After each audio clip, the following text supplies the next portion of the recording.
Hey folks, Dan here with a quick how-to video on how easy it is to install and uninstall the blade in my Ryobi Jigsaw. Let's get into it.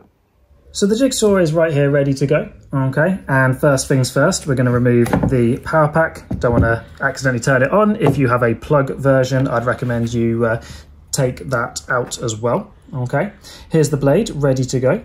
Okay, it is sharp, so please be careful. But first off, we're going to look at this black end just here, okay?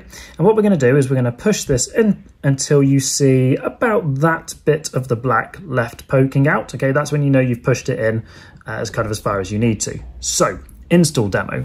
First off, I like to stand behind it. I think that's just the most comfortable place to kind of do this bit from, okay?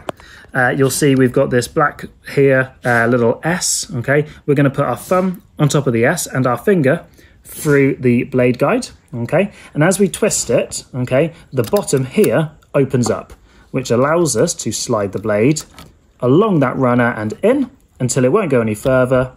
Release this, it'll automatically snap back. And just like that, it's installed. You can see we've got that little bit of black just poking out. To uninstall, it's the exact opposite. So hold the blade, finger through the blade guide, thumb on the black S, twist, and it just comes out just like that. Super easy, right?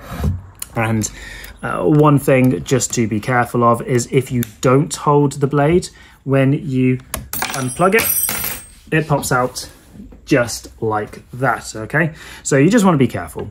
Now, once it's installed, okay, just like that, you can see it literally takes 2 or 3 seconds. At that point, you're good to go, right? You can plug your power back in and off you go.